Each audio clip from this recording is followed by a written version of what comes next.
Kunci kod A. Kunci kod A bermula di petak nombor 5. 1, 2, 3, 4, 5 jadi 1. Dari 1 tekan tali nombor 6. Petak nombor 6 jari 2 tekan tali 3.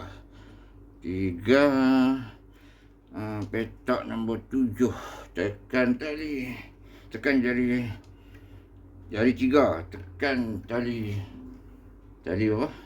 Tali 5. Juga petak nombor 7 jari 4 tekan tali 4. Okey.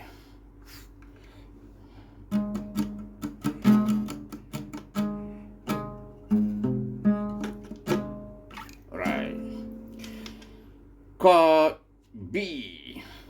B petak 7. 1, 2, 3, 4, 5, 6, 7. Jari 1 tekan tali kita 1 hingga 6. 1 hingga 6. Okey ni. Lepas tu petak 7, petak 8. Petak 8 jari nombor 2 tekan tali 2. Ke petak 9 jari yang 3. Jari 3 ni tekan tali 5. Tekan tali 5. Jari 4 juga petak yang sama 9 tekan tali 4. Okey.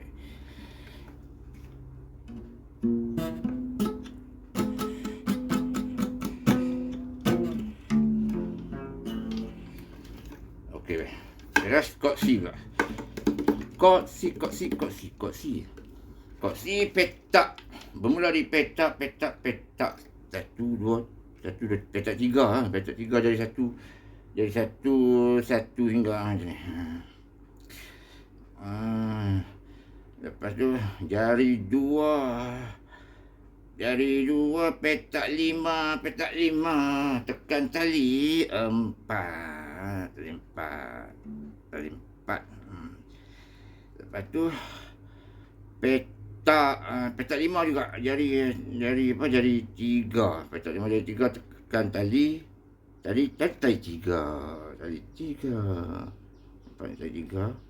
Okey.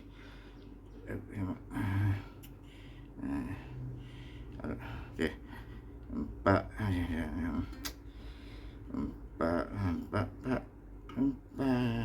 3 2 jari 1. Jari kelingking juga di petak nombor 9. Petak nombor 9 apa ni? Okey. Petak nombor 9 okey. Alright.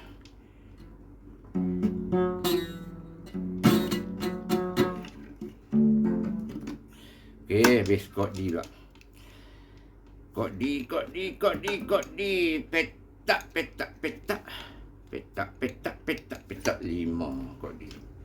1, 2, 3, 4, 5. Kod D petak 5 jari 1 tekan tali 1 hingga 5.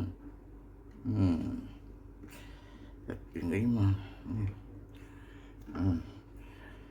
Lepas tu jari 2, 3 dan 4 duduk dekat petak nombor 7. Duduk petak nombor 7. Mana ni 5, 6, ni nombor 7 lah. Nombor 7. Duduk petak nombor 7. Jari 2, 3, 4 duduk dekat petak 7. Tekan tali macam ni. Macam ni. 3, 1, 2, 3. Tekan tali 3. Tekan tali 3. Betul?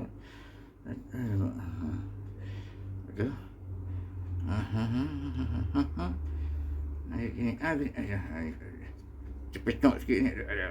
Ya. Macam ni. Okey lah, beres. Jom.